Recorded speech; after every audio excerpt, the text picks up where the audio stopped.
The White House recently imposed a 10% tariff on all Chinese goods, and while some consumers may think that this will have an impact on goods that they buy, it's actually the possibility of tariffs on Mexican and Canadian goods that might have a bigger effect on consumers. President Donald Trump imposed the tariffs on February 1st, which are currently affecting the prices of several Chinese goods.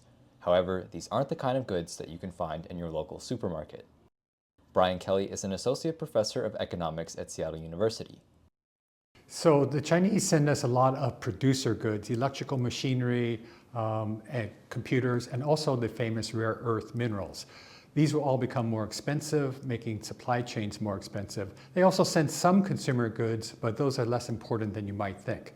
And while the tariffs on Chinese goods may not directly impact American consumers, the threat of tariffs on Mexican and Canadian goods will. On February 1st, President Trump also imposed 25% tariffs on Mexican and Canadian goods. While these tariffs have been paused since February 3rd, they could be implemented as soon as the first week of March. These tariffs have a higher chance of hurting American wallets, including for those in Washington state. Relevant to Washington state, we bring in natural gas from Canada, so our natural gas prices might go up.